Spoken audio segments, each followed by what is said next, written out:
Second question structure of water എന്നാണ് question വന്നിരിക്കുന്നത്. റേഡിയസും എനർജിയും He+ന്റെയും Li2+ന്റെയും ഫസ്റ്റ് ബോർ ഓർബിറ്റിന്റെ റേഡിയസും എനർജിയും കാണാനാണ് ക്വസ്റ്റ്യൻ. എനർജി കാണാനുള്ള ഇക്വേഷൻ നിങ്ങൾക്ക് അറിയാം.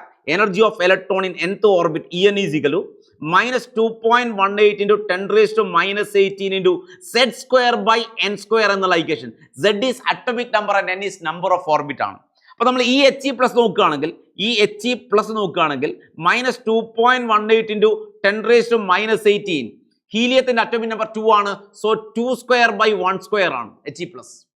ഇനി ഈ Li2+ നോക്കുകയാണെങ്കിൽ -2.18 into 10⁻⁻18 into lithium atomic number 3 ആണ്. So 3² z²/n², 3².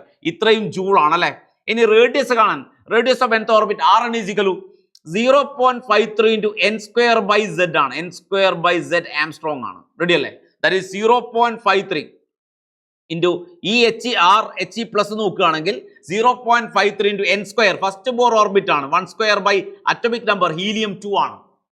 ഇനി റേഡിയസ് ഓഫ് Li2+ നോക്കുകയാണെങ്കിൽ 0.53 into 2 lithium number of orbit 1 തന്നെ, ഫസ്റ്റ് ബോർ ഓർബിറ്റ് ആണ്. ലിഥിയം അറ്റോമിക് നമ്പർ 3 ആണ്.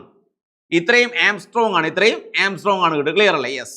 സോ ആൻസർ ഈസ് ഇതാണ് ഓപ്ഷൻ കിട്ടുക. ഓക്കെ, ഇതൊക്കെ ഫസ്റ്റ് ഓപ്ഷൻ ഇതാണ്, ഹിയർ ഫസ്റ്റ് ഓപ്ഷൻ ഇതാണ്, സെക്കൻഡ് ഓപ്ഷൻ ഇതാണ്, തേർഡ് ഓപ്ഷൻ വരുന്നത് ഇവിടെയാണ്, ഫോർത്ത് ഓപ്ഷൻ ഇതാണ് ആൻസർ വരിക. റൈറ്റ്, ഫസ്റ്റ് ഓപ്ഷൻ ആണ് ആൻസർ വരിക.